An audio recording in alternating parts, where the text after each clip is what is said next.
Welcome to the Americana Quill, writer to writer. Please like and subscribe and tell a friend to tell a friend. Today, my guest has written a few books. Some of the titles are Love, Marriage, and Divorce, Trying to Break the Barrier, Never Was Daddy's Little Girl, He's No Choir Boy, and My Silence is Pain. Ladies and gentlemen, I want to welcome Alma Thomas. How are you doing today?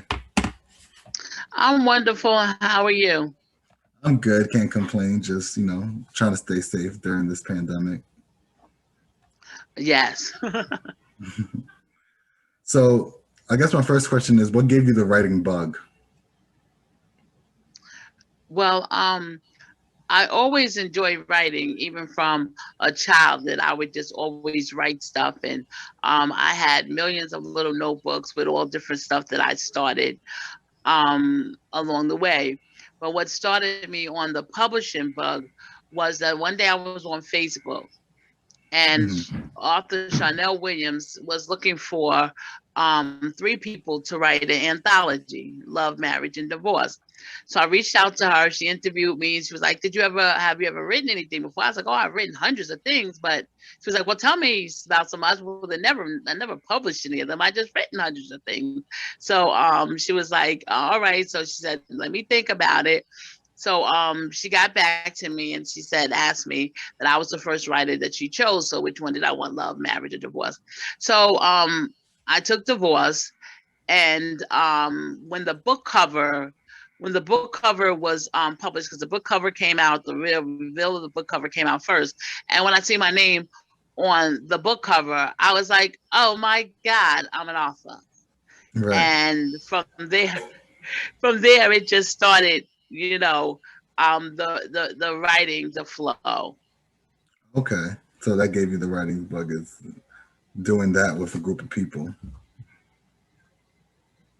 So when did you realize you wanted to be a writer?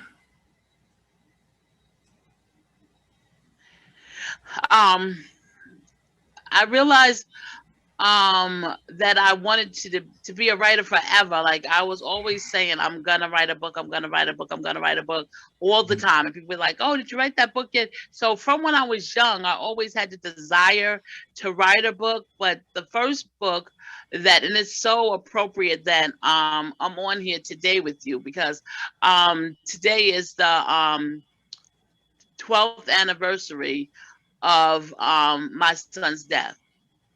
Tyshawn? And on February 13th, 2009, I began to write the book From the Waiting Room to the Recovery Room. Mm. And I could never finish From the Waiting Room to the Recovery Room. And I couldn't understand. I was like, am I a procrastinator? Am I looking for perfect? So I was going to all these writing courses and going through all these publishing things and paying out all this money and still never had the finished product. It was like, when is the book going to be finished? And it seemed like I couldn't finish the book. So one day someone asked me to write an article for a magazine, and I was like, okay. So I had, like I said, I had millions of things written. So I was just going to dust something off one of my notebooks and just turn it into the magazine. But as I was thinking, God had jumped into my spirit, dream killer. I said, dream killers, what does that mean? So God said to me, the reason why you can't write From the Waiting Room to the Recovery Room, because you have not yet recovered. You're still in the waiting room. You have not yet made it to the recovery stage. And along the way of this process of losing your child, you have allowed the dream killers to come and steal your dream. So I had Right. allowed the dream killers to come and steal my dream of being a writer. Listening to the naysayers. Oh, getting a publishing deal is hard. Writing a book is hard. Who's going to read it? Who's going to be your audience?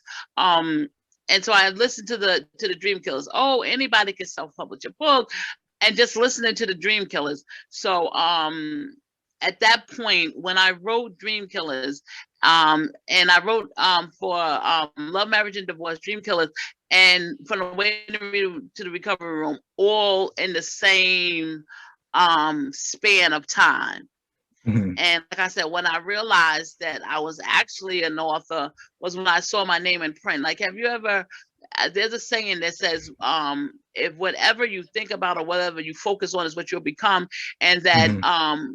if you once you visualize something, like if you start visualizing the life that you want to live, you start thinking that you're driving a car that you want to drive, you start thinking that you're living a dream life that you want to live, the more you focus on that, the more you gravitate toward doing the things that you need to do in order to make that a manifestation in your life. So once I saw that my name was on print, then I knew that I was a writer, and I've gone from just being a writer now to being a ghostwriter to being a book coach for other people. Oh, well, that's beautiful. I also consult for other people that want to get into writing, and the one thing I tell them is just sitting down and letting faith take you on your journey of writing. It's I don't know how else to explain it besides you have to put in the work, but it's also having the confidence to sit down and take that leap of faith and to do so. Mm-hmm. And just for context, I actually went to school with your son. He actually graduated my high school class, so I want to give my deepest condolences to you. And it happened, I think, our freshman year of college, and I actually went home to pay my respects, although I stood in the back. So I just want to say Tyshawn was a very beautiful soul that I got to know a little bit through high school, and he was a great guy. Thank you. No, you're welcome. So how long did it take for you to write your personal book and not necessarily the book you wrote with your team for your my personal book, Dream Killers? I wrote Dream Killers in about a month and a half. Okay. I started writing Dream Killers in June at the beginning of camp, and I finished writing it by the beginning of August when camp ended. Okay. And when you talk about camp, you talking about summer camp or like what kind of camp? Yeah, summer camp.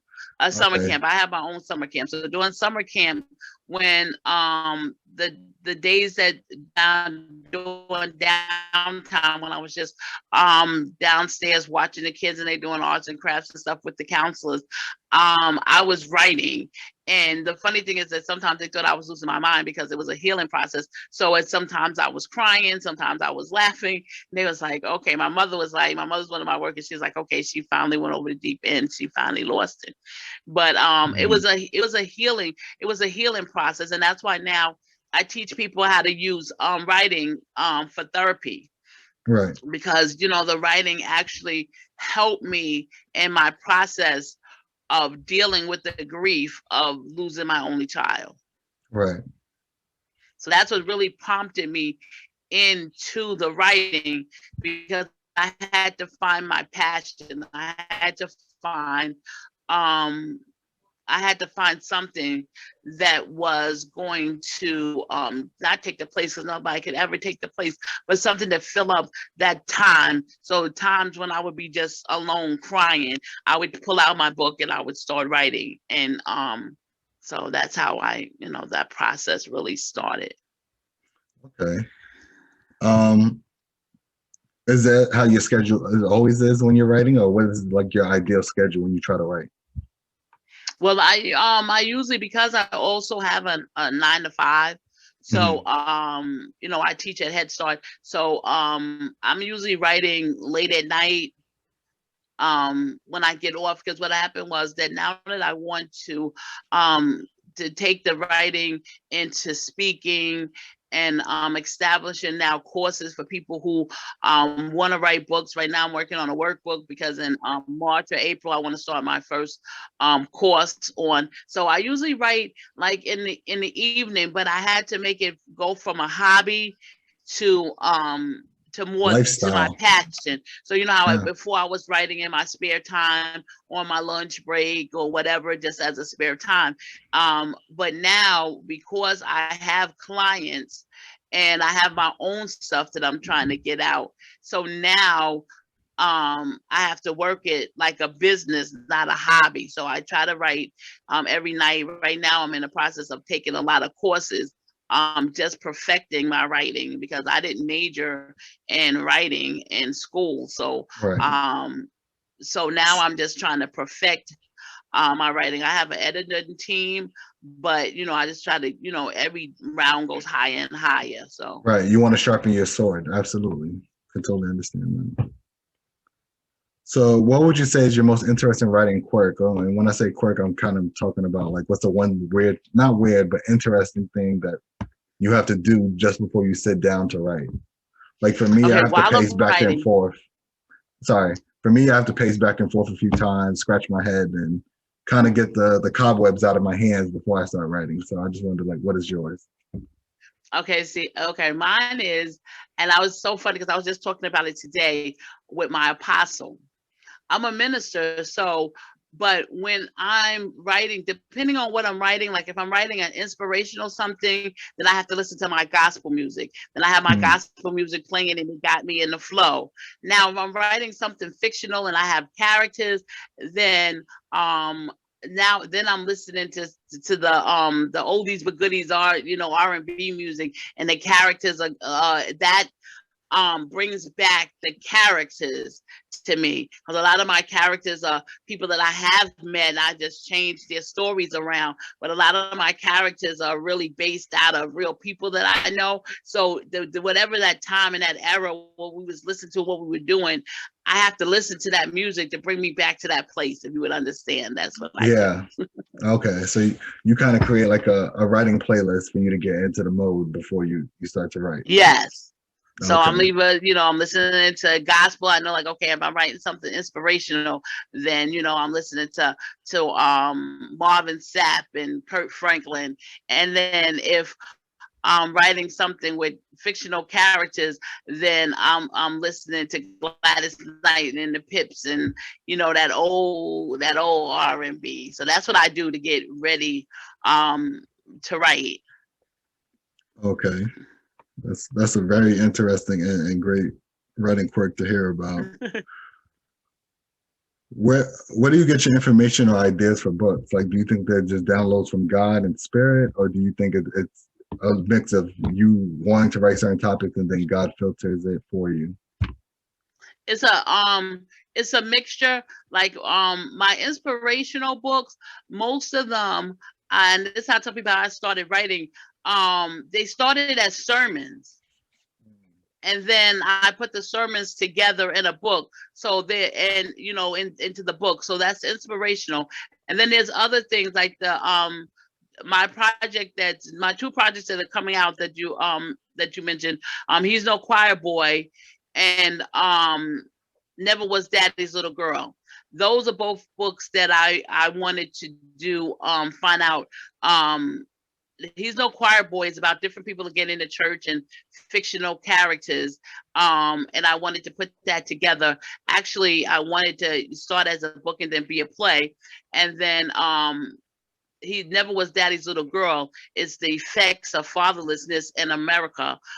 Just seeing how, especially as a woman, I want to do it from a woman's point of view, Mhm. encouraging men to be in their children's life, because we're working with children. I found like a lot of men find that if they do the finances, then that's good. Or once the relationship is over with the mother, then the relationship with their child is over. And sometimes as women, we foster that, like, you can't see your child because you with the next woman or whatever. But it's an effect that not having a father has on children, and I've seen it starting at 3 and 4, and then going on as they mature. So those two books I wanted to research and do. But my inspirational books come from God. Okay, that's beautiful. Uh, what do you like to do when you're not writing? Like, what's some of your? It seems like you're very busy from what you're telling me that It you have has days planned out before writing. So, like, when you do have some time to yourself, I guess when you're not writing, what are some of the things you're into?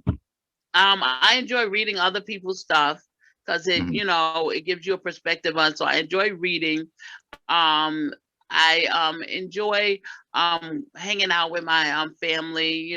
Just doing family stuff. Going out to dinner. We can't go to movies and that stuff now because of the pandemic, but stuff like that, like reading, going out to dinner, spending time with my family. Okay, so just being family oriented, which is beautiful. I think writers need that because when you're writing, you're naturally always by yourself. So sometimes you could lose communication with the world. So it's good that to reconnect and feel Yeah. everyone else's energies. It just helps. It definitely helps. I understand that. What does your family think of your writing? Like when you first told them you wanted to write a book and you presented them with your first book, were they excited? Were they joyous? Did they, what was their initial reactions and what are their feelings now since you kept going with writing? Well, they're my biggest cheerleaders. My mother is one of the first, even though I tell my mother, like, Mom, you can just have a book. But she's like, no, I'm invested in you. I'm going to buy a book. I want to buy the book. So my family's my biggest cheerleader. That when I go out to engagements or speaking engagement, my sister normally goes with me and she'll do my table, or my daughter's with me and she'll do my table. So they're and they tell everybody about it. And so they're really excited about it. They're really, my mother's always pushing me to do more, like just like when I contemplated starting the publishing company. Like I was helping people write books, but I was giving them to other people to publish their book. And my mother was like, well, I don't know why you're not just publishing their book, so that's how the publishing company. So I told me, I don't have time, it's tedious. But in this year, after 2020, and I was like, okay, you need to do everything that you need to do as additional streams of income from your books. So like I said, with the courses and all that stuff. So my mother encouraged me to do more than just write the book. So I started my own publishing company, and then I'm just in the process now of hiring my team and getting my team together to publish all these books that people, are. Well, that's beautiful that you're assembling a team that can help you not only with your dreams but everyone else's. I think that's amazing, and that's kind of the key to the game of independence. It's finding the right sources and then allocating them to help you become successful. So I totally agree with what you're doing.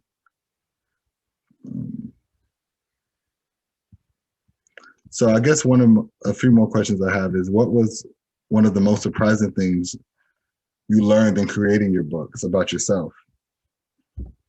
That the first was that I could write fiction. Like when I started writing love, marriage, and divorce. Divorce was supposed to be, because I was just in the process of breaking up with my husband. So divorce was supposed to be like more like a essay on divorce in the church. Mm-hmm. And then when I started writing it, it just developed characters and they all went their own way. And I was like, oh, I can write fiction. And then the publisher was like, is this true? Is this your life story? I was like, no, this is my life story. I'd be doing prison ministry. I said, but no, it came to my head. And that wasn't based on anybody. Like the future things that I'm writing is based on people that I know, but that wasn't even based on people that I know. The characters just started and did, so that was one of the surprising things, because like I said, I was just always writing inspirational stuff. So the fact that I could develop characters was amazing to me. Oh no, that's fantastic. Yeah, I started writing fiction just from the ideas of wanting to tell good stories, but with good moral compasses. So although we write fiction, sometimes fiction is reinterpreted because we probably take a few things here and a few things there from people that are in our circles. So I totally could see how you could get into fiction for sure. That's kind of all the questions I had. Do you have any questions for me, since we're doing kind of like a writer to writer? Yeah. So how did you start writing? Excuse me. I started writing after school, after I read this one book called The Alchemist from Paulo Coelho. I thought he wrote in it so simply, but it told such a fascinating story. I thought maybe I could write a story, and from there I kind of worked on the craft a little bit, and then just released my first book within a year. Okay, so where are you going now with your writing? Right now, I'm in the business of trying to build out my catalog. So I want to have as many books out there before I start truly promoting, and only invest a lot of my resources to promoting. So, excuse me. So this year coming up in 2021, I have 7 books coming out. And then, so when these next 7 books come out, I will have a total of 14 books. And then from there, I'm going to spend all of 2022 just promoting myself as an author even more, and spending the resources I would naturally do to editors to get my books written. I'm going to use a lot of that to promote myself and try to grow a bigger grow a bigger brand. So that's why I'm even starting a podcast, just to have content out there and just to build a catalog. I think that's the way to go as an independent author. So that's kind of my thought process on what I'm trying to do with it. Okay, so that's awesome. So did you find that during 2020, during the pandemic, that you were able to write more? I was able to write a lot more because at the time I became unemployed, but now that I'm employed again, I think it was like God's blessing for me to even have written so many stories. So now I can have them spaced out for 2021, but then also have the ideas I had before I started my job to at least write the outlines out. So when I'm back into full writing, it would be like I never left. So that's kind of my big one process. Right. So what are some ways that you promote your stuff? Social media, but then I also go to like different author websites and different websites to that focus on marketing and try to use them. But I haven't seen much results from the ones I've chosen. So I'm just trying right now. I'm in the process of doing a lot more research on where to spend my money to reach the highest results. But I think me trying to build this platform of a podcast will help, just because it's just free content for people to get to. And the more I think I give in this free platform of an interview space, eventually it will lead to like more people coming in. So everything's just about Oh, building the okay. platforms. It's kind of what my process of this year and the next few years. Okay, so that's great. And I have some organizations that I'm a part of that I will send you the information for, and you can see if it's something that you might be interested in. And in June, I'm a part of the African American literacy campaign. Is based out of South Carolina. And they're going on a tour where they go to different cities in the United States, and I'm the ambassador for New York. So I'm looking right now for an outside place. I think that I'm gonna try to talk to Pastor Sheldon, because I know that he's also an author and he has some books out, to see if he would be interested in hosting the conference.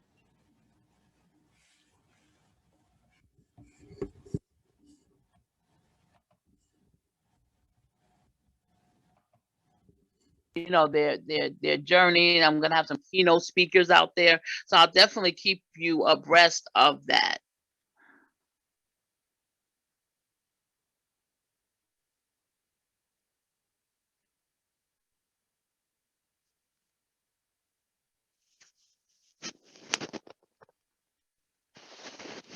I can't hear you now. Sorry, I muted my mic because I was coughing a bit. So basically, what I was saying is I would absolutely welcome that opportunity, because I think for independent authors, it's much easier for us to like reach people and face to face interaction for them to get to know you than it is online, because we don't use a lot of our marketing resources for online, because it's just we put so much into making sure the book and the quality of the book is so well that you're limited. So absolutely, I think that's genius, and I would definitely like Right. opportunity for something like that. So I would definitely let you. And then I'm going to send you this other opportunity that I just was a part of. And actually, they choose people for this like sponsorship like thing, and it teaches you marketing and promoting. And it's a scholarship. It's free, but would usually cost like $2,000. And I know they opened it back up, and I don't know if they got the authors that they were looking for, but I will definitely give you the forward that information, and you can see if that's something that you would be interested in being a part of. Absolutely, thank you. It doesn't hurt to just read it and see if it fits what I'm trying to do, right? What So you're trying to absolutely. do, great, awesome. And that's what I think that we need to do, that as authors we need to band together, because it's no competition. You write what you write, I write what I write, and we get together and we promote one another. I remember, let me tell you this one last story and then I'll be done. I No remember I problem. went to a vending a vending event at the 5678 fashion show, and I was selling my books. So there was another author at the table next to me, So I was waited till my daughter came down and did her thing, and then as I was on my way to the bathroom, I stopped and I looked at her book and everything, and I was like, oh, when I come back, I'm going to purchase a book. So when I came back, and then I was talking to her, she was a young author, and I was telling her, oh, I said, I know some opportunities, some things that I researched, I shared them with you. And she was like, okay. So then later on, this organization called Man in the Mirror, they were having a book signing at Barnes and Noble. So I was going to be one of the authors, and he said, oh, I'm looking for some more authors. So I reached out to her and I said to her, listen, can you call this guy, because he's having some book signings at Barnes and Nobles, and it's like 4 to 6 of us that come to Barnes and Noble. You each have a time to promote yourself, and then you sit there all day and sell your books. So then the next day she wrote on Facebook that she thought that she was going to come approach me, but she was like, we were both authors, and she felt like maybe I might feel a kind of way. But then when I came and approached her, it made her see. And I said to her, yeah, I said, it's no competition. I said, even if you were selling children's book, and I was, but I said, even if you were selling an inspirational book and I was selling an inspirational book, we're still not in competition. I was like, so if I know something, I'm going to share it, because along my journey, I spent a lot of unnecessary money, got involved in a lot of things that were not productive because I didn't know. I said, Right. so now I pass it on to the young writers, the information that I have gathered over the years, so you don't go over that same hurdle. And if there's an opportunity that's out there, I'm going to share it with everybody. Like, come on, he's looking for people. If you can't make it to this month's one, he has like 3 more plans, so you can come to one of those. So she actually came to, not the same one I was at, but the one that he had following. And, she really, was able to promote her book and stuff like that. So as authors, we need to band together, not see each other as competition, but seeing us as building each one up, and promoting. You promote me and I promote you, and we will get better, far long better in unity than we will divided, like the crabs in the barrel. I don't want you to sell one more book than I sell. No, I want Right. you to sell as many books as your audience is your audience. And it's the same thing that I feel about speaking, that it's time for people to no longer be a secret, and we can't always wait to be invited to somebody else's table. Sometimes you got to build your own, like you're building your own platform and your own thing. Sometimes you have to set your own table. You can't wait to be Absolutely. invited. Like if you don't won't eat, you're invited to be invited to somebody's house to eat every night. You wouldn't eat. So you have to, sometimes you got to set your own table and eat at home. So that's what I tell authors, that you got to set your own table and get yourself out there. But cooperate with people, connect with people, find the right connections. Absolutely. I could not agree more. It's all about just taking it one step at a time. And when you acquire knowledge, it's okay to share the knowledge. You don't have to keep it to yourself. So I totally agree with you. So is there anything else that I'm done with my questions, dude? You were just so great and right to the point. Thank you so much. Do you have any questions before I close out? No, I would just like to say thank you for inviting me on your platform. And I'm very proud of you as a product of my community. Oh, I remember thank we you. both got a reward, got it during the ceremony at UNEO, and Yeah. so I'm very proud of you and your accomplishments that you're making in life. And it makes me proud to see an African American just getting his education, just doing his thing. And it just makes me proud that I can see that growth in you, and that you're using your talents that God has given you. Thank you so much. I really appreciate those kind words. And I just want to say thank you again for raising such a great son. Like I had a few classes with him, like business, like college business in high school, and he was part of the DECA program, and he was just the light of school. Like he was a great soul, and I just want to thank you again for doing this interview with me. I greatly appreciate it. So to close out, Yes, thank you for inviting me. And like I said, it was so appropriate for me to do podcast on today, because usually this is you know, a sad day for me, but I'm learning to celebrate him and his memories. You know, death can rob you of memories. So I thank you for the invitation, and I thank you for knowing him and you know, being a part of his life and his circle. Oh, thank you. So usually to cap off the interviews, I do a quote of the week and then lyrics of the week that kind of I think resonates with some of the things you might have been through from some of our talks and some of your book titles. So the quote of the week is by Stephen King: "Get busy living or get busy dying." And I think that's just so poignant as a writer. It's you got to live life to write about life. So therefore, it's like live it to the best of your abilities at every moment when you're not writing. So I thought that was a very interesting quote. And then lyrics of the week is from Tegan and Sarah saying, "I'm not your hero." So I just think you're just very brave for stepping out there and just talking and living your truth. So the lyrics go, I'm not the hero, but that doesn't mean that I wasn't brave. I never walked the party line, doesn't mean I was never afraid. I'm not your hero, but that doesn't mean we're not one of the same. Feeling like I am now, lighting up the hall. I was used to standing in the shadow of a damaged heart, learning all I know now, losing all I did. I never used to feel like I'd be standing so far ahead.